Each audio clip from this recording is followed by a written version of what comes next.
So a lot of people are wondering, let me not even pretend like I'm that important. Not a lot of people, but my friends, and I'm very thankful for them on this app and followers that I do have been asking, where have you been? Why haven't you been on social media? And I'm going to answer that question today. Basically, I've been going through some stuff for a couple of years now.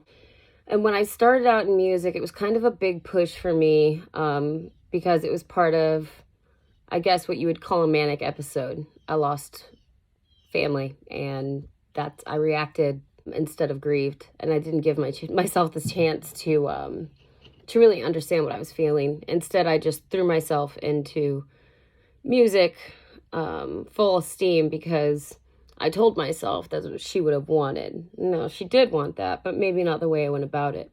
I ended up losing close and very good friends, lifelong friends. I ended up spending a ton of money and making music that the world wasn't necessarily ready for or wanted to hear.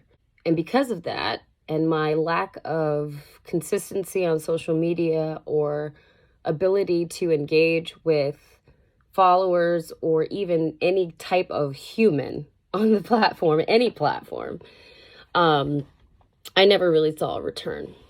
I'm going to talk a little bit about where I've been the last 6 months, why I've not been here the last 6 months, and why it's important to me to tell you now. Well, first off, in December, you saw a huge decline. I had some major surgery. I'll start by saying I was and have been battling some form of breast issues since 2017, whether it be X, Y, or Z. What I'm dealing with right now is what I can share. Last year, after a surgery, they told me I had atypical hyperplasia. And if you don't know what those are, and that's in my right breast, but atypical hyperplasia are cells that are precancerous, so they're thought to be precancerous. And I've had the ducts removed from my left and some lymph nodes, I believe. And that was back in 2018 for other reasons. In the first 5 years, they say, I think 7 out of 100 women develop cancer, but over the course of 25 years, 30 women out of 100 develop invasive cancer, which is not a great kind, and they develop it at a bad rate because these cool little hyperplasia cells that I got here, they like to duplicate and stack on top of themselves and spread. Now, does that do a whole lot of harm?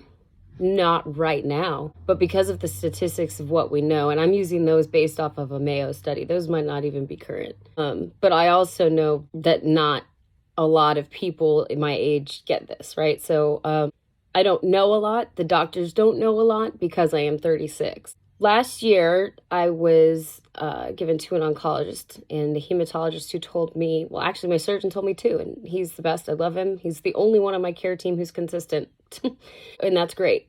Last year, they said you can have a double mastectomy, which I completely hate unnecessary surgery. It's a personal choice for me.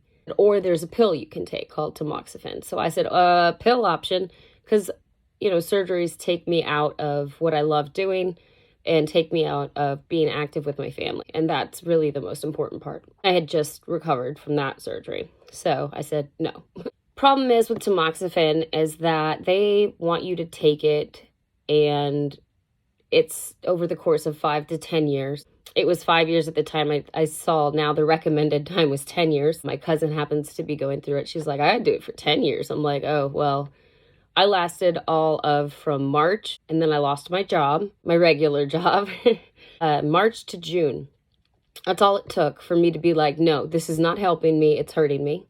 I had to find my own doctor, a GYN oncologist, because one of the risks of premenopausal women with this tamoxifen, and knowing my history of being that like 0.001% every time, I was scared. It puts you through menopause, you go through hot flashes, and they say to be on the lookout for, this is going to sound gross, but like rust-colored discharge, stuff like that. Well, all of the scary things were happening. So I stopped the tamoxifen. I said, this is not helping. Something else is going on. I go in every 6 months to have my breasts checked. They told me that we've got to be on the lookout for an atypical hyperplasia growth on my left breast. And I thought that's weird because I just had surgery on my right and that's where you noticed it. So not only do I know now that it's growing and spreading, and I said, well, why can't we look at this sooner than every 6 months? And they're like, because we need to see a growth rate. If we look at it every day, we're not going to be able to see that big of a change. And I'm thinking, why do we have to see a big change? Why can't we fix this? Tamoxifen ended up giving me some of those bad things in your uterus back to the GYN. In December, I went ahead after going through tons of testing. My cancer markers, I believe, started at 53.8. December 13th, I had a total hysterectomy. Well, not a total. Well, that's what they said I was having, but they left my ovaries. I don't know.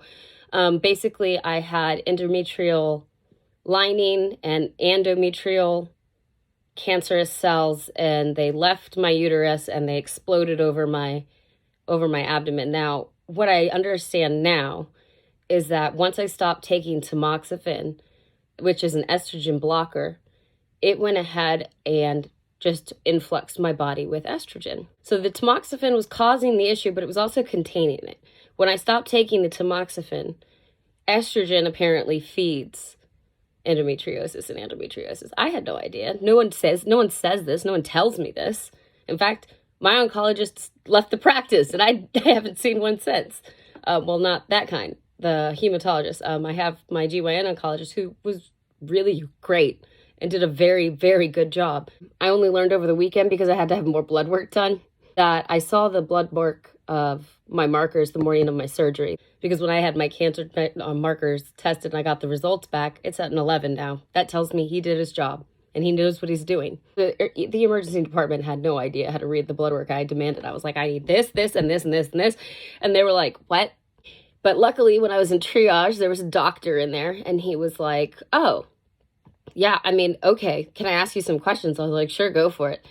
He's not an oncologist. He's the emergency department doctor on call. But you know what? He listened to me, and I'm so grateful because he did. He ordered every single test and then a couple more that I asked. And I would not have had the data, right? I have new evidence. I need blood work, a timeline. So I've got to trust my doctors. With that said, I have more things happening every day. There's always new evidence being thrown into the mix. And before you ask, yeah, BRCA 1, 2, in fact, the whole entire genetic panel tested negative for any type of genetic cancerous anything. Now, I do know every woman on my mother's side has had it. I know every woman on my father's side has had cancer, but not specifically of the breast, more of the stomach, colon, glaucoma. So when I tested negative for everything, but I'm still having all this stuff going on, it was like more of a wake-up call, because then maybe something I was doing to myself is causing this. So the first thing after that surgery, which is a whole nother story about what happened in December, I hadn't been drinking because of the surgeries and the procedures and the biopsies and the this and the that. And I started asking myself, like, okay, what happens when alcohol goes into my body? It metabolizes as glucose, that's sugar. I know that cancer eats sugar. So, okay, let's stop drinking. So we did that. Stop drinking. I had a rise of energy, but I also noticed that I was feeling those repressed feelings from before that I didn't want to feel.